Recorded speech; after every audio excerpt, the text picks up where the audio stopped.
Hey ghouls and gamers, it's me, the fucking retard. I have painted a lot of minis in the past few weeks that I didn't make a video or even post photos of on my social media. Um,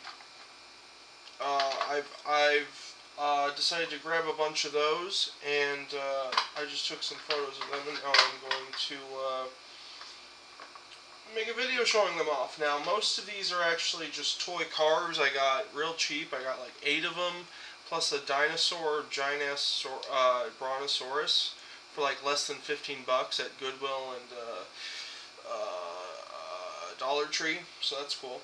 But first I'll start with the slightly, well, the more fancy, or the more, at least, the character minis. I'll start with those before I get to the goons and the cars. So these are not D&D minis per se, but they were sold to me a long time ago by a French seller. They are Dragon Ball Keshi. If you don't know, Keshi are, you've probably seen them. They're these monocolor, these next two, the female figures I'm showing you are not Keshi. But the Dragon Ball guys on the left are, and they are like this rubbery one color plastic. It was sold as miniatures. I think they were big here too, but I think they were especially big in the 80s and 90s, and especially, I think I could be wrong about this, but I think Latin America they were big. I think a lot of them might have been made in Mexico. But they were also, I think the name Keshi is a reference to a specific Japanese series. I think that has to do with King Keshi, or I forget. It's the series that Ultimate Muscle was on 4Kids, which apparently was heavily censored. Who would have thought? And of course, these ladies on the right. This is Yoruichi from Bleach, and this is Samus Aran from Metroid. Just decided to get more minis a while ago. I really like the paint jobs I've done for these. I'm pretty happy with them. I'm also surprised at how well I got the line between the skin and the clothing for Samus and Samus and Yoruichi. I was worried that I would not do that right, and I did do it right. So that's neat. So yeah, these are pretty cool. Pretty cool minis, I would say. Now the big characters. Now this, I still haven't painted my giant penguin man, but this guy's badass. I learned about this guy by looking up the Two-Pick Paw miniature, which is a giant evil penguin man that I saw on Obscurities in Miniature, High Lord Tamberlane's channel, and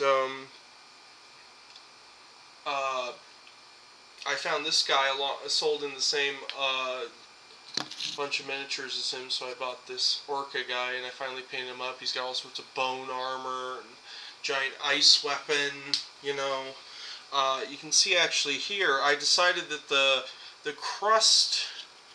crustiness on his left hand I've actually turned into very colorful coral.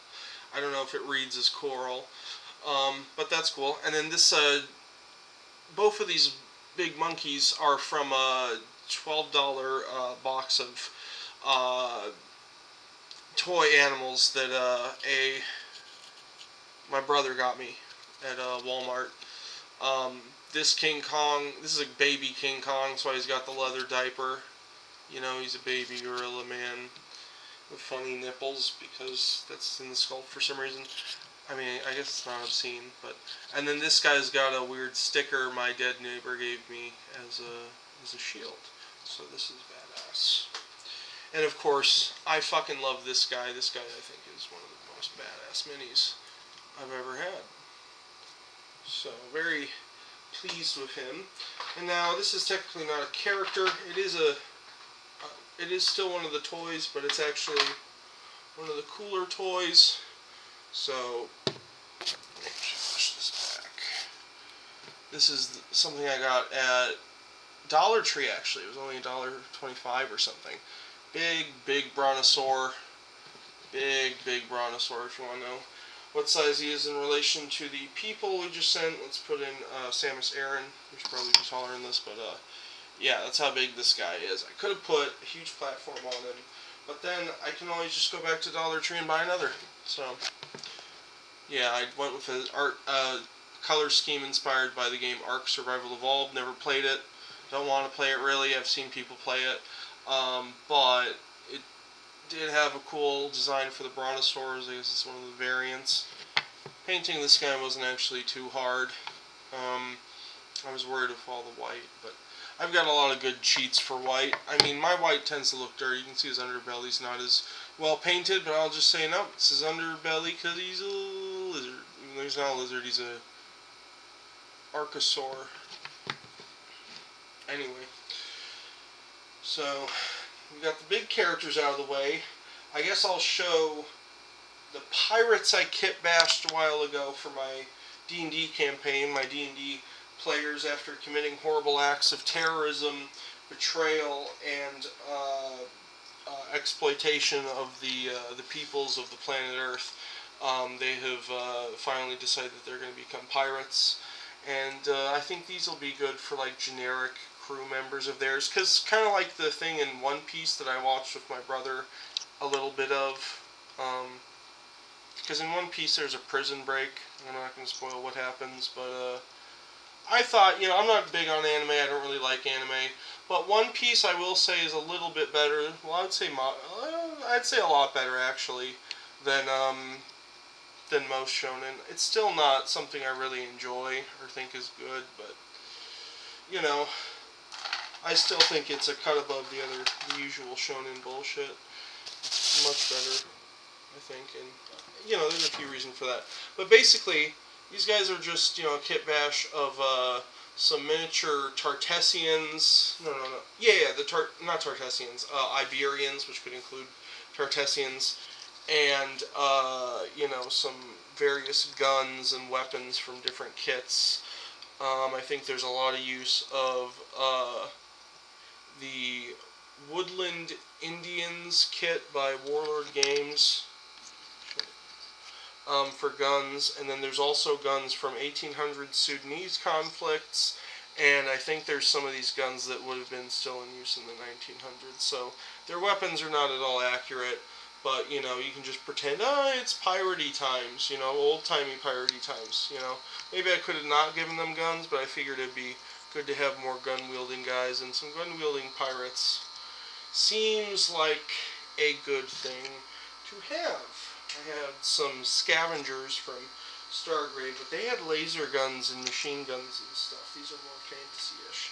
Now, before we get to the cheap cars, which will be the final part of this video, I'm going to show you a really cool 3D printed miniature that I got for dirt cheap, considering what it is. It is the Wasteland Fortress. I forget who this is by. It's like a post-apocalyptic, I kind of painted it up for like a Martian landscape.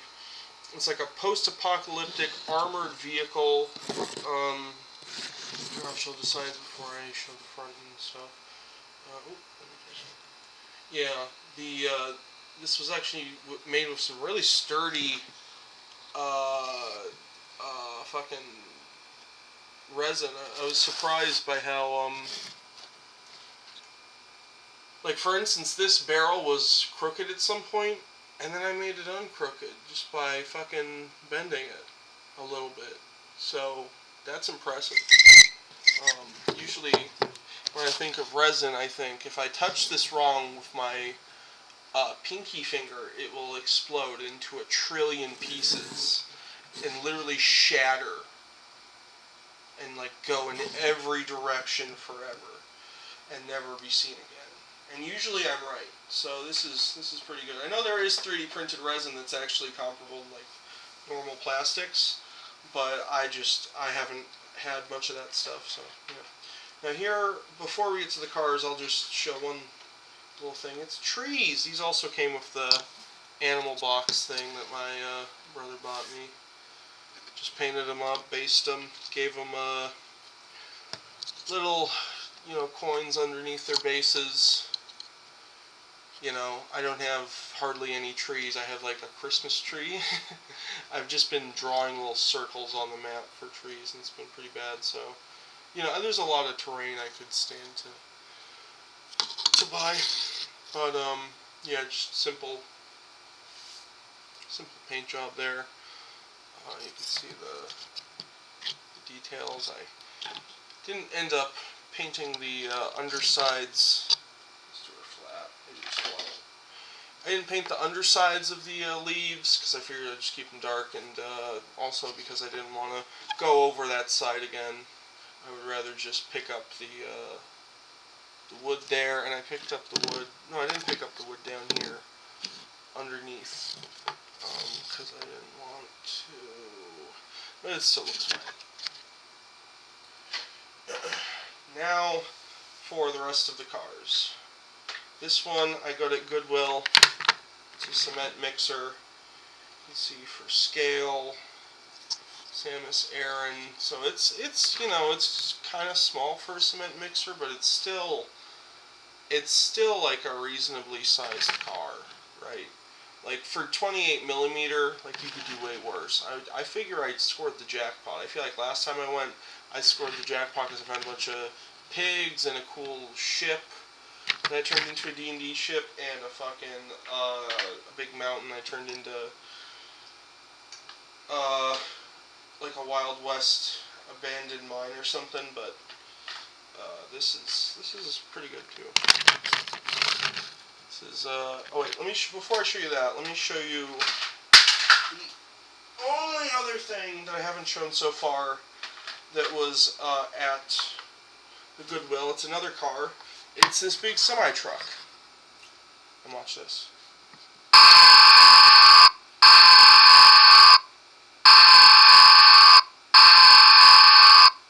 I painted the whole fucking thing, and I didn't even know it did that. So I'm glad to find that out. Yeah, this is pretty cool. It's very dingy. You know, this seems like the kind of semi-truck you'd see on the side of Silent Hill while you're looking for your lost daughter who's been abducted by a cult of pants worshippers. I don't fucking know. I don't know Silent Hill lore that well. I don't even know if Silent Hill knows Silent Hill lore very well. Isn't it just supposed to be kind of vague, like unexplainable? Anyways, here are Bulldozer, I think. Bulldozer. Now this car, unlike the previous two, the cement mixer had you could move the cement mixer, but I took that away. Yeah, you can see I painted all the construction vehicles at least partly in yellow. I figure it's a perfectly normal color for a construction vehicle to be. You can see up there, a guy could probably fit in there. I don't know if, see if the pirate can fit in there. He probably can't. Hopefully not going to break him. Yeah, I'm not going to put him in there, but he could kind of fit. You could definitely have glued a guy in there, or I could have. Here's same thing, but red. Let me show you how far the articulation goes. So you can like go this way, go like that. You can go like this, go like that. So, you know, it's just the same thing in red. I kind of like the paint job I did. It was really simple, honestly. I just freaking, what's the word, splotched on the paint with like a paintbrush, but I was still like splotching it on, and I think that made it more realistic. Dump truck, this one green to look a little more like a military dump truck. You know, again, this each of these Dollar Tree cars just cost me like $1.25, so I made sure to get 2 of each.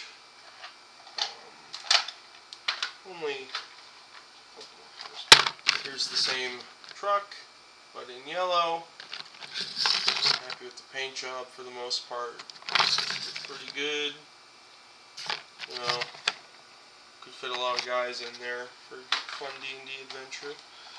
And then the crane thing. What is this called? This is some kind of construction vehicle. the thing. That's what that's called. So yeah, I got one in like a baby blue, one in the yellow, both of which are filthy looking. They came from my own hometown. Like, this is what people live like. So yeah, that's all of that. I hope you have a good day.